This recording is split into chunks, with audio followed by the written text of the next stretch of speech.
What is up, 24/7 Buff Fandemonium? It is Thursday. It's 7 p.m. And you know what time it is? It's time for Sunday sessions. Yes, that's right. The pregame kickoff to a game night, man. Hell yeah. I'm here with my boy, Scooter Magooter. RT is on vacation. He might be joining us via satellite link. I don't know, something from Arizona. I think he's down there. So he might pop in later, but for right now, you got us too. So right over here, my boy Scooter. What's up, Scoot? What's up, Swank? Feels like we just did this like a couple days ago. I think awesome. We did. I think we absolutely did. And we said this last on the K-Gun Report. A short week is what we needed. We're right back in it. The drinks are nice and cold and fizzy. Let's get a W. Let's talk about it for sure. Let's get a big W.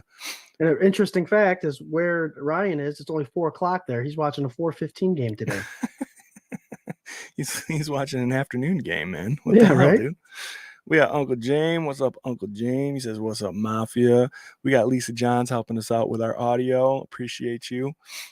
She said, "Let's go Buffalo. Hopefully it'll be a good game tonight." We got Rob Mullen. It's Bedlam. It's Pandemonium. It's 24/7 Buff Fandemonium. What is good? Our boy Rob hitting great content up over at 24/7buffandemonium.com. Check out the cover 2 and the all 22 breakdown. All sorts of great goodness over there. We got Paula. What's up, Paula Hannix? How are you? Thanks for joining in. Lisa called us handsome, dude. Lisa called us handsome. Part of why we love doing this show pre-kickoff is not only just to talk to you guys, but also the inactives come out right before we go on and sometimes during, and they are out right now. Before I get to the inactive, Scooter, there was a little bit of movement on the roster before our inactive list came out. Dawson Knox has been placed on short-term IR. That means he will miss at least 4 weeks of football. And with that, to make move to bring up old veteran cornerback Josh Norman, and training camp sweetheart Andy Isabella. He gets a jersey, possibly. He gets a jersey. He got a jersey. He got a jersey tonight. So that should make some people happy. Oh, yeah. But we were talking briefly here. Well, let me run over the inactives, and then we'll get on to this tight end discussion. I'll have you give them a little zip of what you were giving me, right? Inactives tonight for Buffalo are DeMar Hamlin, once again, Kaiir Elam. And if nobody was paying attention to what I said earlier, the Buffalo Bills brass have decided that they'd rather play Josh Norman, who's been here for less than a week and is old, against Mike Evans and Godwin. They'd rather play Josh Norman than Kaiir Elam. Just a heads up into that, that is telling, my friends. Balin Spector, which we knew about, Jermaine Effetti, who is a normal name on this list, Alec Anderson, another normal name on this list, and Quentin Morris, who we also knew was not going to be playing tonight. But as my boy Scott was saying, with the IR placement of Knox, Quentin Morris being on the inactive list, that means what, Scott? Right now on our roster, we only have one active, legit tight end, which is, Jared will argue that Reggie Gilliam is a fullback, H-back, tight end / guy. He can play the role. He has in the past. But this 12 personnel, I think, was gone. I don't think we'll see it this week, which might be a good thing for our Buffalo Bills, Josh Allen, in this offense. I want to see a big old smile on his face, and I want to see him bombing that ball down the field, boy. So bad. I mean, how many years have we talked about, and it's all of us, right? We're all want to be GMs, armchair GMs, whatever you want to call it. How many years they talked about the fact that you don't really need to have a good defense, because if you have a good offense putting up points, that should be all you need, right? And the Bills could be this high-powered offense, and it just got choked out and stifled, and it stalled and not fresh. I don't know. It's stale, man. It's stale. Well, right now, Swank, this defense is saying to Josh Allen in this offense, do something. You see that little meme on Facebook all the time of that little stick figure poking. It's legit. This defense, the struggles we've seen this defense go through is because they're tired. They're seeing a lot of playing time. So they're getting frustrated. Absolutely. Let's see here. Oh, your boy Jerry's in the comments. We got Lonnie Cook. Adam, my dude, I sent your record out today. Thanks again so much. That should be getting to you here in the next couple days. Rob Mullen puts up a conversation point that we brought up before we went live too. Elam is inactive for a reason. Elam is trade material. No need to risk another poor performance. This is exactly Scott. Scott brought up this point, right, too? And yeah, go ahead. I mean, there's a couple things that can go into it. It depends on how you want to read into it. Yeah, don't play him. Don't risk injury. Don't risk poor performance. I think his value is where it's at, whether he played this week or not. Obviously, playing against Evans and the likings of Godwin as wide receiver, those guys would potentially embarrass the hell out of you. They have this year, and this year alone, they have the cornerback. So I don't know what they're doing. But to bring Josh Norman up, I mean, isn't that just as embarrassing as having him? I mean, you stiff arm like crazy with Henry 2 years ago. Another performance on primetime. I don't know where the trade-off is. I'd rather see Kyer Elam in there, not in the case of him benching him just for that reason. I don't see why they would have done that, other than the fact that they don't trust Kyer Elam, and they already know what they're going to get out of him. Yeah.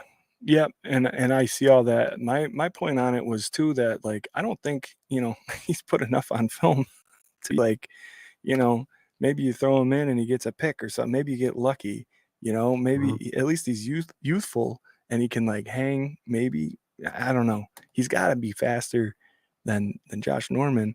My only other thing about this is that, like, maybe they're just not going to play Josh Norman at all. Maybe they're going to stick, with the guys they got out there, and Dane Jackson and Benford and Cam Lewis. Yeah. And maybe you're going that way with it. And you're like, you know what? It's more important to us to play the scheme that we have and know the guys that are in there are going to do their job than to put this guy in here that's let us down over and over again. So. Right, and then there's a fact of a dime defense. So you bring in that fourth cornerback, more times than not, they do play a zone out of that. And we already know that Norman thrives in the zone defense. He did it everywhere he's gone. And Kyer Elam still seems to be struggling in the zone defense. The only saving grace we have with Kyer Elam for trade bait and potential higher draft pick is the fact that he is a man guy. So I can see a defensive scheme that majority of the time runs a man defense that'll pick him up and maybe get a little more than what we think his value is. Yeah, absolutely. And Rob Mullen says the same thing. I don't see Norman playing man. He knows this zone, to which Elam has arguably struggled with since he was drafted. Absolutely, 100%. We got Doug in the comments. What's up, Doug? We got the beautiful Alan Lartz. Yo, everybody, just over the pregame show. Vita Vey not playing for Bucks tonight. Go Bills. Yes, my friend Scooter Magooter brought that up. I have the inactive report for the Tampa Bay Buccaneers. It is guard Matt Feeler, safety Kayvon Merriweather, defensive lineman Patrick O'Connor, running back Sean Tucker, defensive lineman Vita Vey. That's the biggest name on this list, right? I knew of Vita Vey. That's a huge miss. So they run that 3-4 defense, and Vita Vey anchors that nose guard position. Big body, good against the run, tackles for loss, and creates a lot of pressure up the middle. So that's a huge loss. But I didn't know about the Sean Tucker. Mm-hmm. He's a Syracuse product, good running back, power running back. So that's interesting to see. And then that Matt Filer guy, he was a starting left guard. So we alluded to this on the Kagan report, Swank. Hopefully our defensive line can eat this week and put Mayfield on his back. Yes. You know, if you've watched the show for any length of time, you know how I feel about Baker Mayfield. So yes, let's eat. The other two names on this list, outside linebacker Marquise Watts and tight end David Wells. So a lot of depth, but Vita Vea, big name on that list, and could have some weight with this outcome of this game. Oh, Adam sure. says, you guys hear this rumor of Bills being in on Henry. I think we have more glaring trouble areas than running back. Go ahead, Scooter. I agree 100%. I think the running back conversation is something that will never leave the Buffalo Bills until we get our first 1,200-yard running back, which James Cook potentially could reach that mark if Ken Dorsey calls his number. Yeah. It's same thing with Devin Singletary we talked about years before. It's not the fact that we have running backs that can produce the numbers. We just don't utilize them like they should. So Derrick Henry would come here and still only get 8 to 10 carries. And we all know Derrick Henry needs 15 plus to get the numbers that he gets. So they're not going to trade for Derrick Henry. He's cost too much. We don't have the cap space, and defensive tackle and cornerback, as you are aware, with Norman being on the starting roster, is the glaring issue, not running back. Absolutely, 100%. I don't even see any need for wide receiver too. I don't want that. I don't. I think there's bigger holes on the defensive side of this ball that like we could get help before Halloween, and I don't know. I think that's until we see tonight, hopefully, that Dorsey's got all of his little tests and experiments out of his system, and he just goes back to getting good and winning games. I don't think we need to give him any more weapons. Like he needs to play with the toys he's got, man. He's got good ones right now. So I'd rather see it go the defensive side of the ball. You're right, Swank. He's got toys. Yeah. He's got Sherfield, who hasn't been utilized at all. I don't know if they know how to use him in this system, but he was a very good number 3 wide receiver in Miami behind Waddle and Hill. Very good. I mean, I think he had 60 or 40, high 40 catches and had a lot of yak. And Hardy is a joystick. We saw the moves he put on that screen for a touchdown. Yeah. We're just not utilizing this guy. So I agree with you. We don't need a wide receiver number 2. Gabe Davis does a good enough job, but we're not even using the 3, 4, and 5 guys correctly. So again, another roster spot that we would bring in that we wouldn't utilize would be a waste of cap. That's it. Alan Lartz asks, where did you get the 17 jersey you have on right now? That is one of Scooter's favorite pieces, I believe, that he's got. It's the hockey jersey, right? Oh yeah, it's a hockey jersey. You see a lot of these ads online, Facebook.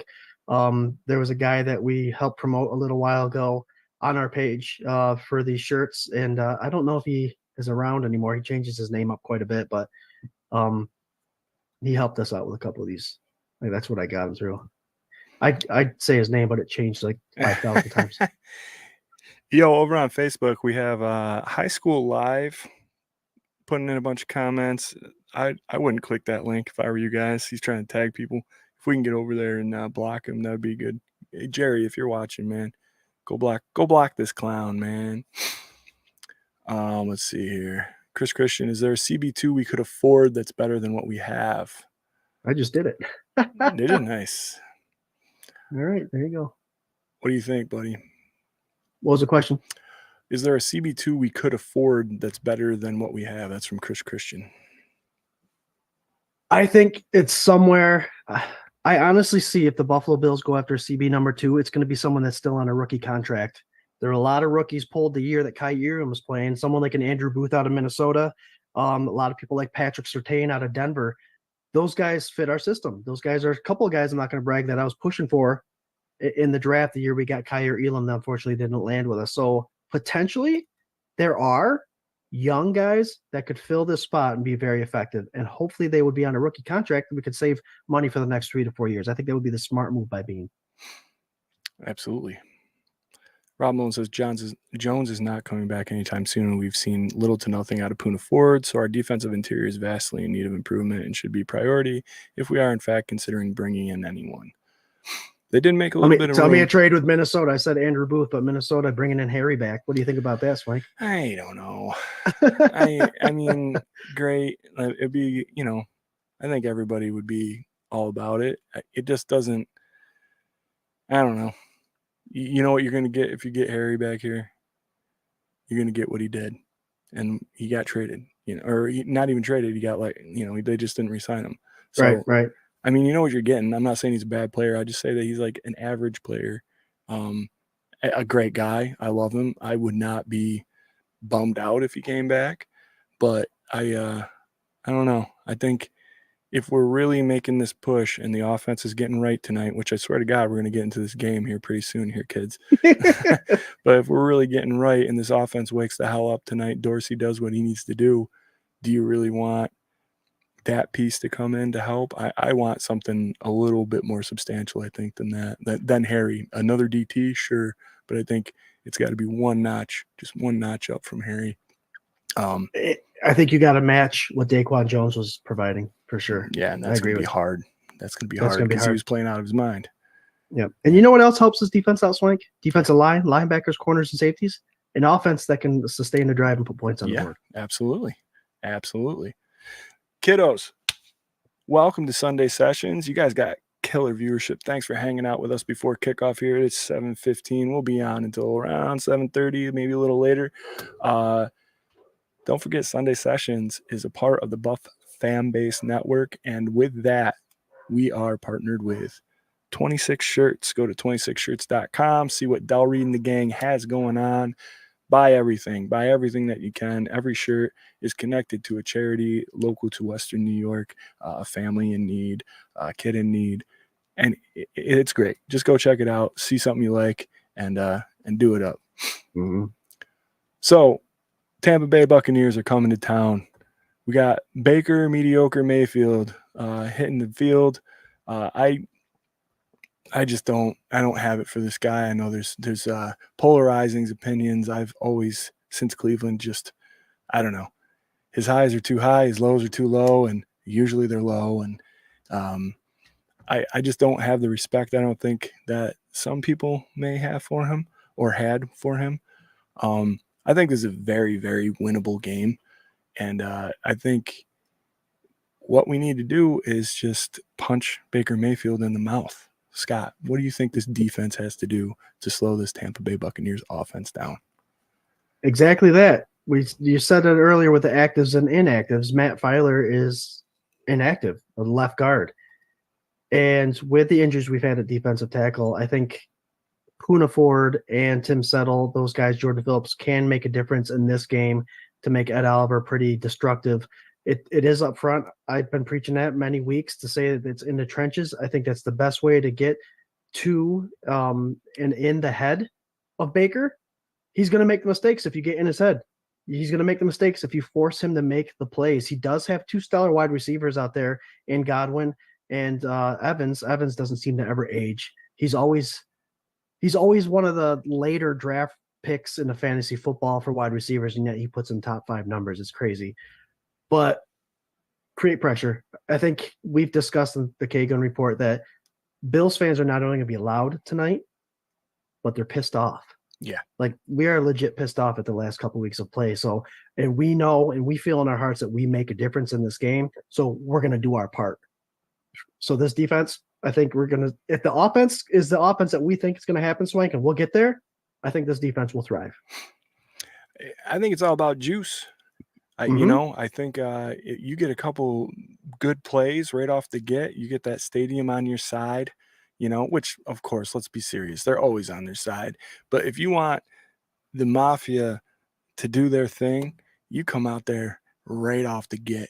And I don't care. If they have the ball first and we defer, however it works out. If Tampa Bay has the ball first, you just need to hit them. You need to hit Baker. You need to plug the run lanes, stop them, 3 and out, turnover, sacks, anything to get this crowd believing again. Because you do that, and then Josh Allen comes out and they score on that first drive, that's going to seal this whole game. That'll be the tone setter of this whole game. And you got people on the sidelines juiced. Like, keep that momentum, that energy going.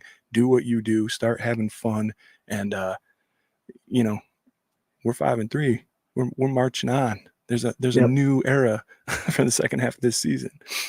I tell you what, Swank, in a short week, the Tampa Bay Buccaneers, what's hard to do in a short week is defend against blitzes, packages, and all that stuff. Mm-hmm. Todd Bowles, Casey Rogers, Larry Foote, the defensive guys over there, Todd Bowles, the head coach, obviously, they're not afraid to bring any kind of blitz. They aren't. And they're going to bring that pressure. And I hate to say that McDermott, as a defensive coordinator, has to match what their defense is doing because he plays his own game. We've seen that time and time again. But I think it's something you have to do. Not necessarily bring a blitz every time, but you need to create the pressure because that's also what creates the hype, creates the intensity of the emotions that go on at Highmark Stadium. I think that has to be matched.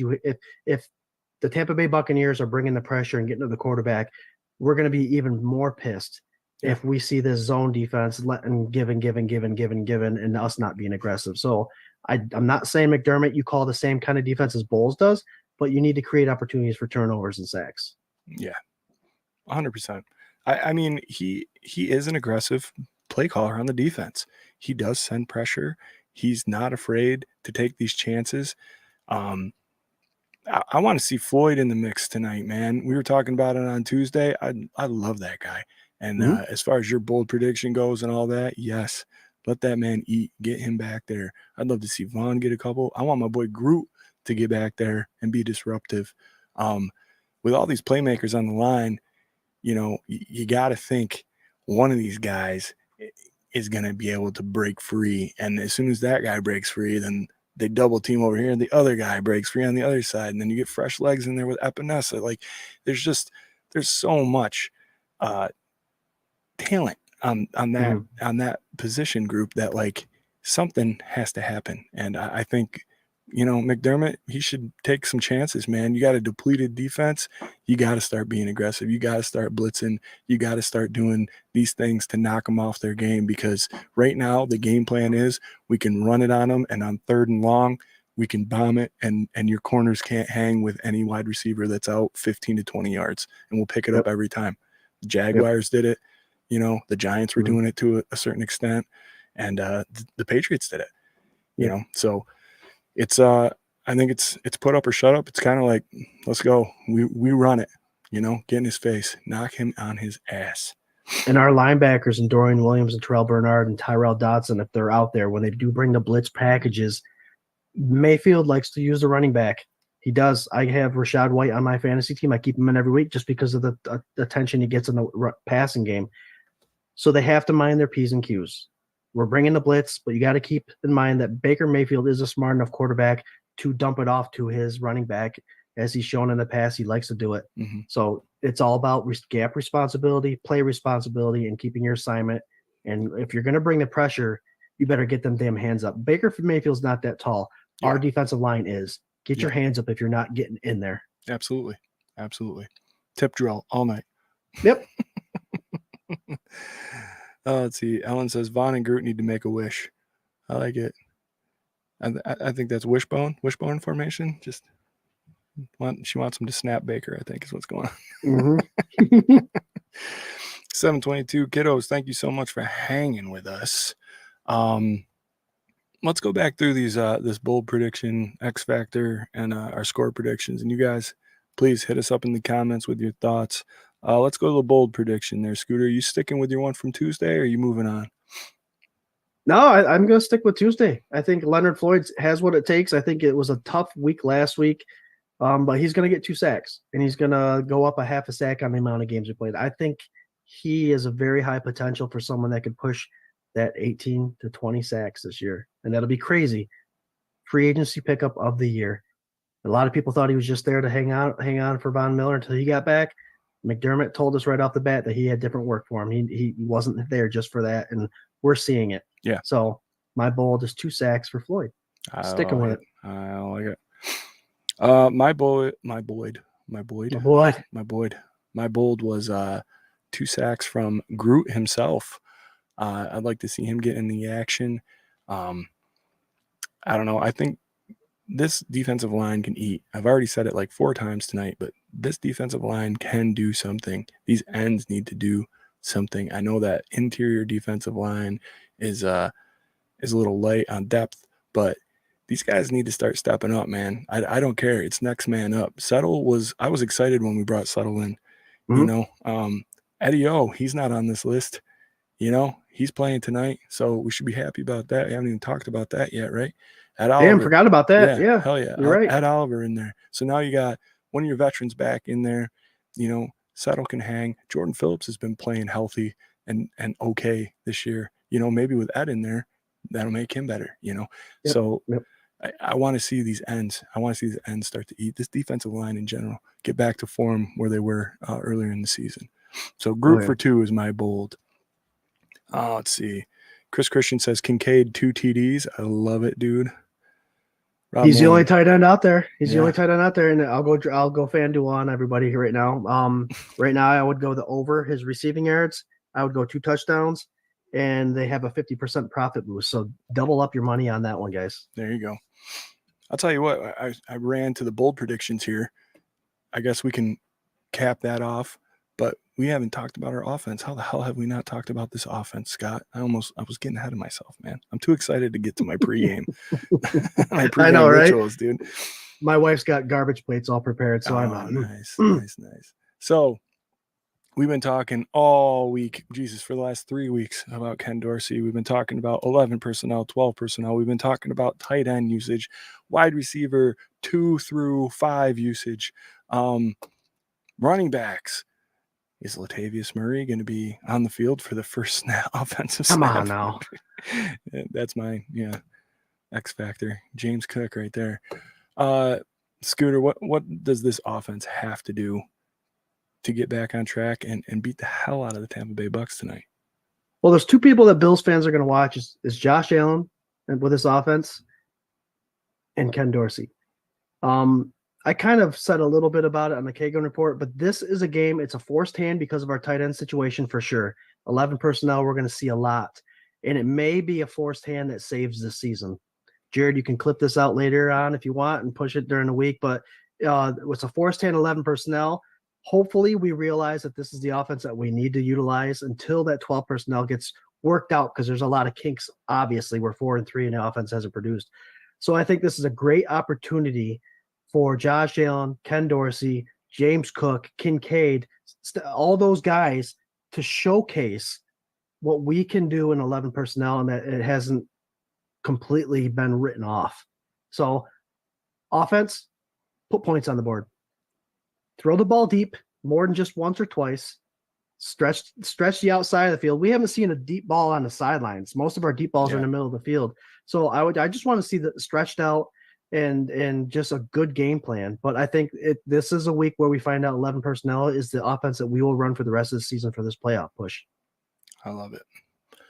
I hope you're right, man. I think you've been talking all week about this forced hand, and it makes a lot of sense.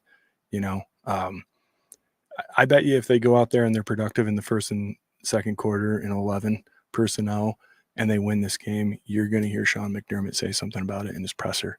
We made a big deal out of the fact that he actually had no explanation for why the team was slow to start these last couple weeks, and he made that evident in this press conference. And he's a guy that plays things close to the chest. Like, he's not going to sit there and be like, I don't know. He's going to tell you either the rehearsed answer that he's got in the professional manner that he does, or he's going to, massage it in there. But never have I ever heard him say, I don't know why. Never. Mm-hmm. He's too prepared. He's too analytical.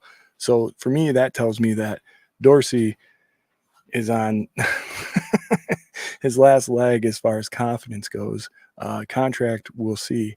But if they come out in 11 and they start throwing the ball around and Josh starts moving the pocket a little bit, having more fun, making the completions he has made for the last 5 seasons, running that offense that way, and they're successful, absolutely, man. I see it turning around 100%. I want to see James Cook out there still. I still want to see a balanced attack. I just want Josh to play his game the way he plays it. But they need to have more faith in James Cook as the RB1. They need to give it to him when he has the ball in space, when they create little situations for him to hit holes and run. Holy shit. The dude's unstoppable. So I'd like to see a little bit more faith in him.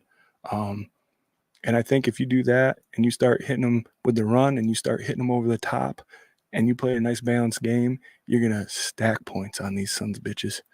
So I'm very, very, very excited about James Cook for tonight. Swank, we've seen it. He is successful. So I don't know what anybody else is seeing as far as the front office goes. When James Cook gets the proper blocking from our line, and they're doing a great job this year, he's explosive. So I agree with you. I mean, give the guy the love that he deserves. I saw Rob Mull's comment in there.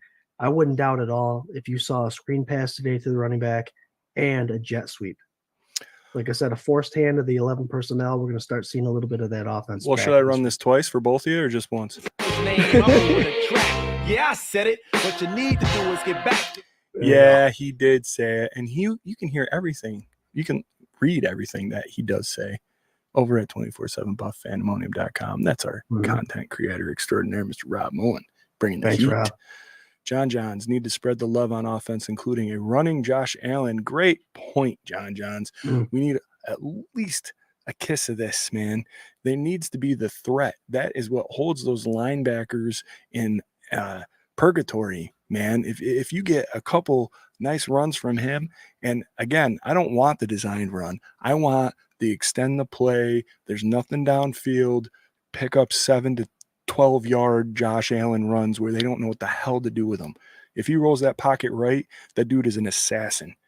You know, they don't know what to do. All the wide receivers, especially Diggs, especially Gabe, Knox was pretty good at this too, but like they know to extend the play. They know it's a scramble thing. They got to get somewhere to get open so that Josh can throw him the ball. And those guys thrive in this situation. So even if there isn't somebody downfield, the pump fakes and the 5 to 12, 20 yards sometimes runs that he breaks off just because you don't know what else to do with them, like those are really important for holding those linebackers and keeping a defense on its heels. Hell yeah. Let's see. John Robert. Maybe they will use Andy Isabella. Maybe. We'll see, man. I think you'll see him on special teams. I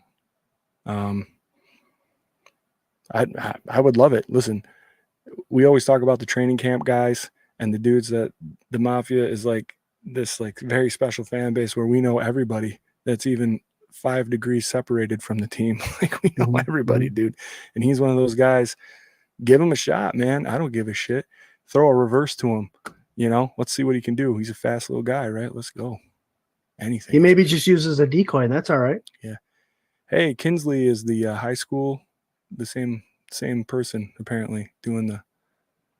You see that there, Scooter, in the Facebook? No. Kinsley's trying to get everybody to click a link too. Don't do that, guys. Don't do that. Nope, didn't see that. Let's see. Chris Christian, let's not let these clowns hang around and have one game where we aren't sweating till the end. That would be just great, dude. I'm so sick of heart attack games.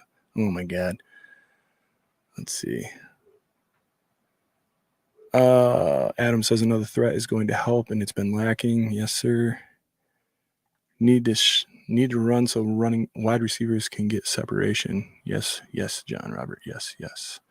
Jeremy Blair, go Bills. I think the season starts tonight. Turnaround City. Hell yeah, sir. Oh, man, I said that in the Keiko report. Swank, do you agree? Do you think the Bills have established an identity by week 7, or do you think they're still trying to – we've said that they're trying to figure out the 12 personnel and how to figure that out and making it effective, but have they legit established an identity? And you can include those 3 games where we dominated, getting 30-plus points. No. Was that good? No, I don't think the offense has. I think the defense did, and now it's depleted by injury. I think the defense had its shit together. Oh, for sure. And it was going to be scary, like how good they are. And, that injury bug, man. I mean, 2 all-pros and then a defensive tackle that literally was thriving in this system. It's sad, man. And then beyond that, you're getting the backups nicked up and banged around, and you got young guys in there. I think Dorian Williams deserves a little more credit for what he's doing. I think if he gets a couple more games under his belt, you might see him step up and be like a Bernard type. Maybe I don't want to say that. Like I don't want to be a homer about it, but he's a good tackler, man. Like I see some good things coming from his side of the ball. I hope that it stays on a positive trajectory, and maybe some of this rookie stuff gets cleaned up, and who knows, man? Who knows? Yep. Let's see. Ellen says we need a serious blowout. Yes, we do. Paul Rossi, what's up, brother? How are you? O-line needs to hold up against this heavy blitz team. Josh needs to be mobile for this offense to move tonight. Hell yes, absolutely. It's a perfect storm. I think there's 72,000 people that agree with this. The ones standing in the stadium, for sure. Yeah. All right, X Factor. What do you got there, buddy? I can't remember what I did in the Kagan report, but now that I know Vita Vea, we can adjust, right? Because now we have actives. Calling audible, bro. Yeah. Audible. This defensive line is depleted by the Tampa Bay Buccaneers. Okay, they run a 3-4 defense, so they rely heavily on that nose tackle and Vita Vea. He's out. I think play action, James Cook, screens where you let those guys pin their ears back and come in, play calls against this defensive line because they do bring the blitz quite heavily. They're not afraid to bring it from everywhere. So you need to slow that down. The X factor is Ken Dorsey's play call against this aggressive defense. I like it. I mean, I think that's a pretty safe one. Yep. You know, like Dorse needs to. That's kind of like the umbrella. Like everything falls underneath that. Dorse needs to call a good game, man. We need Miami Dorse. We don't need Jacksonville Dorse or New England Dorse. So let's go. I'm gonna stick with my man. I think James Cook. Let's get him out there and run him good, man. You know, we don't need to do these draw play runs anymore, like the shotgun draws. I'm over that. Let him get ahead of steam. Let him bounce the outside. Let's get a screen. Let's get a little crosser. Let's do something to set James Cook up, because when he gets the ball in space, he's a dangerous man, an absolute dangerous man. So I want to see him go. I said 100 yards rushing. I want to go 150 all-purpose. How about that? Let's do that. John Roberts says, move Rousseau inside some. Could do that, man.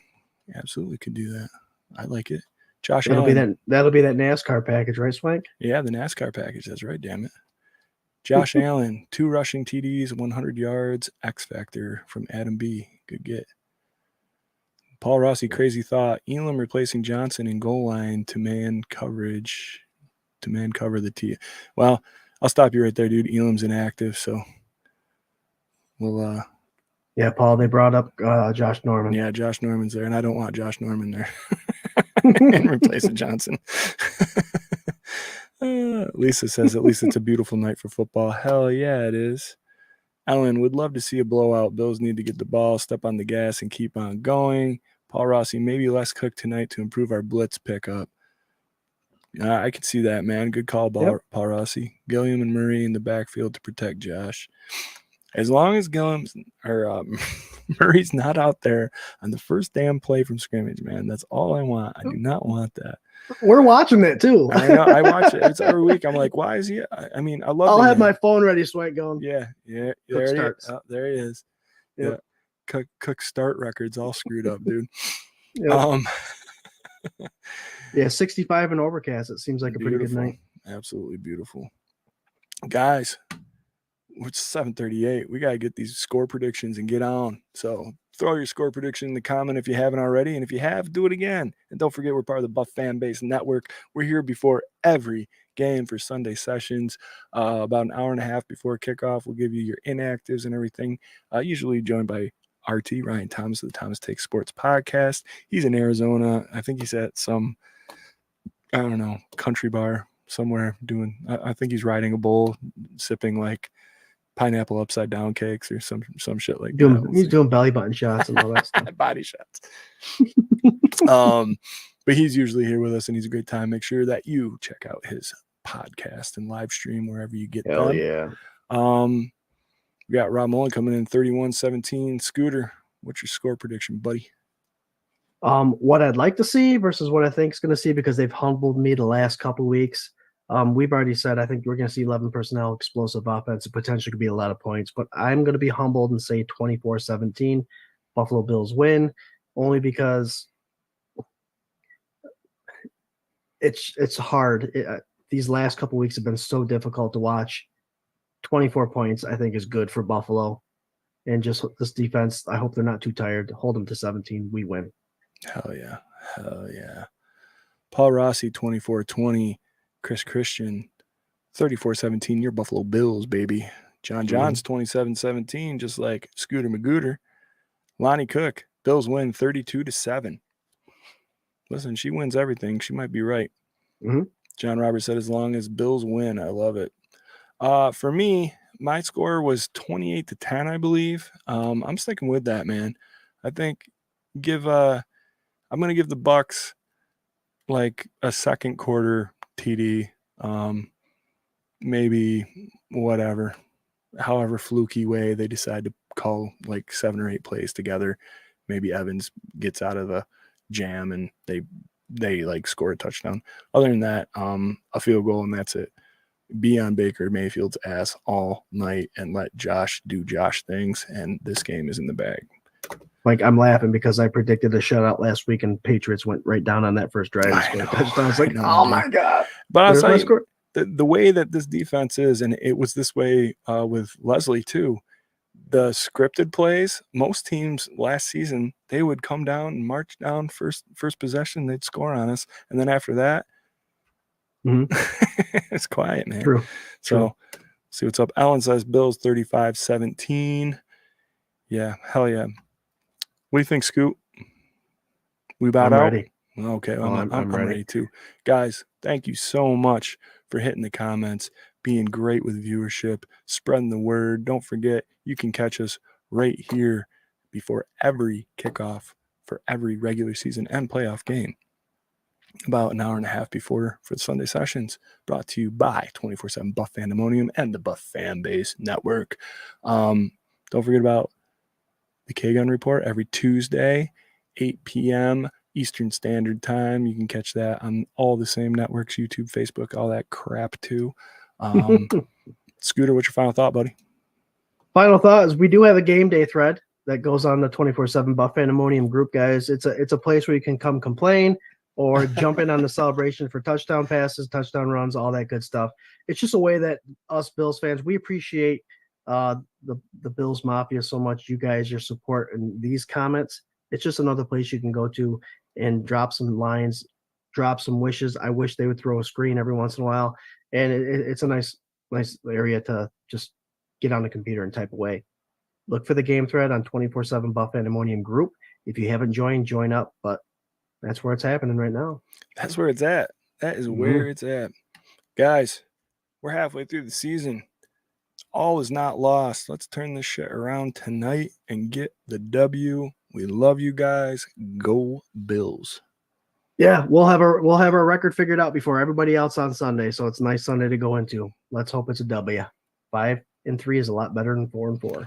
Go Bills. Go Bills.